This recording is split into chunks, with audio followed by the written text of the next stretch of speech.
Good morning students. Last time हमने पढ़ा था कि एक्सपेंशन यानी linear expansion, superficial area expansion या वॉल्यूम एक्सपेंशन, उनके फॉर्मूले भी डिराइव किए थे। अब हम इनके बीच में तीनों जो कोफिशिएंट आए थे, कौन कौन से, अल्फ़ा, बीटा और गामा, इन तीनों के बीच में आज रिलेशन डिराइव करेंगे, जो कि वैसे रिलेशन ये है कि 1:2:3, ये इनके बीच में रेशियो रहती है।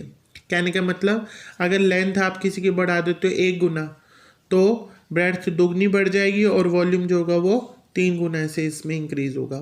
इस कोरिलेशन को आपने डिराइव करना है।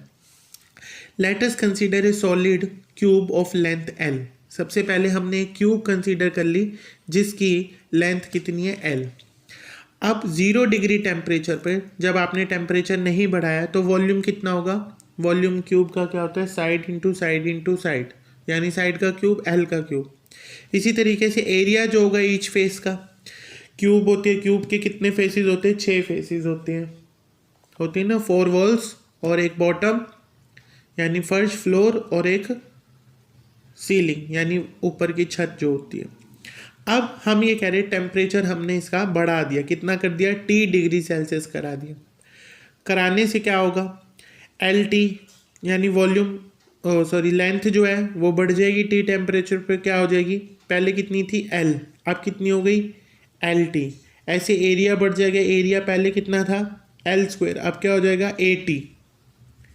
वॉल्यूम VT यानी LT length at temperature T, T नीचे इसलिए बता रहा है कि एट टेम्परेचर T एरिया हो गया, एट टेम्परेचर T ये वॉल्यूम होगा। लिख भी दिया, be the length, area and volume. अब हम रिलेशन डिराइव करेंगे पिछले फॉर्मूले को और नेक्स्ट फॉर्मूले को मिक्स करके। कैसे, area of each face of cube, area जो होगा AT जो हमने यहाँ माना है वो किसके बराबर होगा, लेंथ के स्क्वायर के। अगर एरिया जो है T टाइम पे देख रहे हो तो लेंथ भी कौन सी लेनी पड़ेगी, T टाइम वाली की स्क्वायर।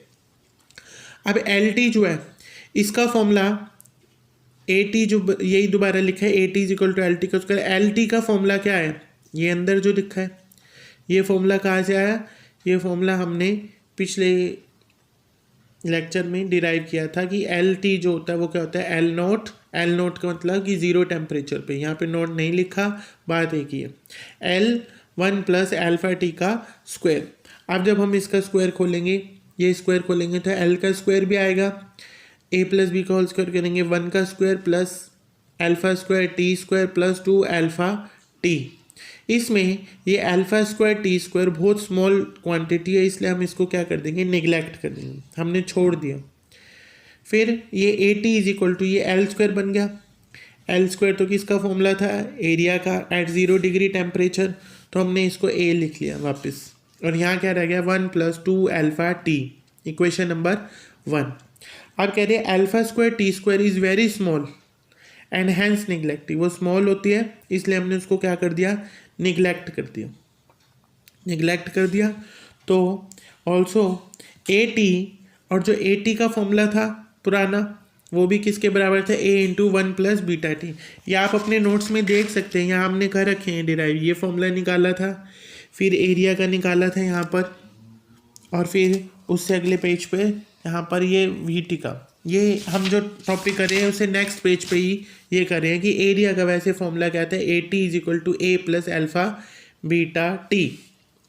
अब हम इन दोनों को कंपेयर करें तो देखो A की जगह A आ रहा है, 1 की जगह 1 आ रहा है, 2α की जगह बीटा आ रहा है और T की जगह T आ रहा है। तो 1 और 2 को कंपेयर करके हम लिख सकते हैं बीटा इज इक्वल टू 2α, क्योंकि ये और ये सेम फार्मूला है। अगर सेम तभी हो सकते हैं कम से कम कब, जब बीटा जो है वो 2α के बराबर हो जाए, तो इसलिए हमने यहाँ पे लिख दिया बीटा इज इक्वल टू 2α। अब उसके बाद सिमिलरली बीटा और अल्फा में रिलेशन आ गया। अब निकालेंगे वॉल्यूम के लिए। वॉल्यूम किसके बराबर होता है, वॉल्यूम होता है साइड के क्यूब के बराबर। वॉल्यूम अगर T टेम्परेचर पे देखना है तो लेंथ भी कौन सी लेनी पड़ेगी, T टेम्परेचर की क्यूब। अब लेंथ नई वाली LT बराबर है किसके, पुराने वाली के क्यूब के बराबर, ये रिलेशन था। जैसे यहाँ पे LT बराबर, L की वैल्यू ये है ना पुराने वाले की, तो इसका क्यूब कर दिया LT का। इसका क्यूब खोला तो क्या हुआ, a cube b cube plus 3a² b plus 3ab²। इसमें स्क्वायर और क्यूब वाली टर्म्स ये फिर से ये वाली और ये वाली टर्म फिर से ये स्मॉल है, ये लिख भी दिया कि alpha cube t cube and 3α² t² is very small hence neglected, इसलिए हमने इसको क्या कर दिया, निगलेक्ट कर दिया। तो V T is equal to क्या पड़ गया, v इंटू 1 + 3α/t। इसको हमने वॉल्यूम की इक्वेशन से कंपेयर किया तो गामा कितने के बराबर आ गया, 3α के, क्योंकि यहाँ पे क्या आ रहा है, देखो यहाँ पे आ रहा है 3α और यहाँ पे क्या आ रहा है, गामा। दोनों इक्वेशन है, वी टी की जगह वी टी आ रहा है, v की जगह v आ रहा है और यहाँ पर 3α की जगह गामा आ रहा है, तो गामा इज इक्वल टू 3α हो गया। अब इन तीनों में रिलेशन निकालना है। एक तो हमारे पास ये आया हुआ है बीटा इज इक्वल टू 2α और गामा इज इक्वल टू 3α। इससे रेशियो कैसे बनी, इससे रेशियो ऐसे बनी, अगर अल्फा को 1 मान लो, इस अल्फा को 1 मान लिया तो बीटा इज इक्वल टू 2 आ जाएगा। इसी तरीके से यहाँ भी अल्फा को 1 डालूंगा तो गामा इज इक्वल टू 3। तो उससे पता चल गया कि अगर अल्फा को 1 लेते हैं तो बीटा 2 और गामा 3 हो जाता है। तो ये रिलेशन आपको ड्राइव करना है। उसके बाद कुछ छोटी मोटी डेफिनेशंस हैं, जैसे स्पेसिफिक हीट, ये आपने केमिस्ट्री में भी पढ़ी है। स्पेसिफिक हीट का मतलब होता है कि जब हम किसी चीज़ को गर्म करते हैं तो कोई चीज़ तो कम हीट लेती है और गर्म ज़्यादा हो जाती है, और कोई सब्सटेंस ऐसे भी हो सकता है जो ज़्यादा हीट लेता है पर गर्म कब होता है। तो इसलिए हर मटेरियल की अपनी क्या होती है, प्रॉपर्टी होती है कि उसकी स्पेसिफिक हीट कितनी। तो इसको कैसे डिफाइन किया गया है, वही कहते हैं कि अगर हम यूनिट मास ले लें उसका, सब्सटेंस का यूनिट मास मान लो चलो 1 ग्राम ले लिया, 1 ग्राम चीज़ को 1 डिग्री उसका टेम्परेचर बढ़ाने के लिए जितनी हीट देनी पड़ेगी वो उसकी क्या कहलाएगी, स्पेसिफिक हीट। यही लिखा हमने, it may be defined as the amount of heat required to raise the temperature of unit mass. किसका टेम्परेचर रेज कराना है, raise the temperature of unit mass यानी 1 ग्राम के मास का, थ्रू 1 डिग्री। कितनी डिग्री से, 1 डिग्री से हमें उसका टेम्परेचर को इंक्रीमेंट देना है, बढ़ाना है। अब वो कहते हैं if delta Q is small amount heat required to raise the temperature of certain mass m through delta t। अब उसने कहा कि मास जो है हमने यूनिट मास लेके m मास ले लिया, टेम्परेचर भी उसका कोई और ले लिया, डेल्टा t बढ़ाना हो, तो हमने देखा कि जो हीट है ये किस पे डिपेंड करती है, मास कितना है। 1 ग्राम की जगह अगर हम 50 ग्राम ले लें, 2 ग्राम 10 ग्राम ले लें, 100 ग्राम ले लें, उस पर डिपेंड करेगी ना कि कितनी हीट चाहिए इसको गर्म करने में। जितनी ज़्यादा चीज़ होगी, जितना ज़्यादा मटेरियल होगा, जितना ज़्यादा मास होगा, उतनी हीट चाहिए होगी, यानी heat required will be proportional to mass m। इसी तरीके से डेल्टा टी पे भी टेम्परेचर बढ़ाना कितना है। मान लो किसी चीज़ का टेम्परेचर 20 है और अब हम 21 डिग्री करना चाहते हैं या 20 से 30 करना चाहते हैं, तो उतनी हीट लगेगी।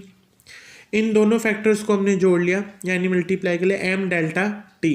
जब ये प्रोपोर्शनल का साइन हटता है यहाँ पर, तो यहाँ पर एक स्पेशल कांस्टेंट आता है s, इसको ही हम स्पेसिफिक हीट बोलते हैं। इस s की वैल्यू निकालने के लिए m और डेल्टा टी नीचे चले गए, यानी कि इस s को हम बोलते हैं specific capacity of a material.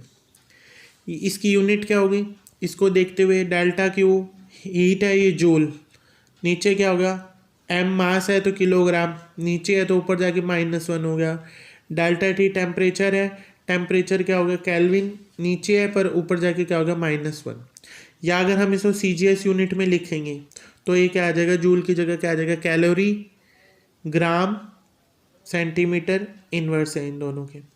Specific heat of substance also depends upon the state of substance, ये कह रहे हैं स्टेट पे भी डिपेंड करता है। और स्पेसिफिक हीट हाइड्रोजन की सबसे ज़्यादा मानी गई है, वो कितनी मानी गई, 3.5 कैलोरी पर ग्राम पर सेंटीग्रेड। सबसे ज़्यादा जो स्पेसिफिक हीट है वो हाइड्रोजन की है। और ये कह रहा है कि स्टेट पे भी डिपेंड करेगा कि हीट क्या है। कोई चीज़ पहले से लिक्विड में है या सॉलिड में है, उसको गर्म करने के लिए उतनी ही हीट का रिक्वायरमेंट होगी ना। जैसे कि एक ठंडे पानी को गर्म करना और एक जो ऑलरेडी रूम टेम्परेचर पे पानी हो उसको गर्म करना हो, तो उसमें फ़र्क है ना कि वो कितनी हीट लेगा और वो कितनी हीट लेगा।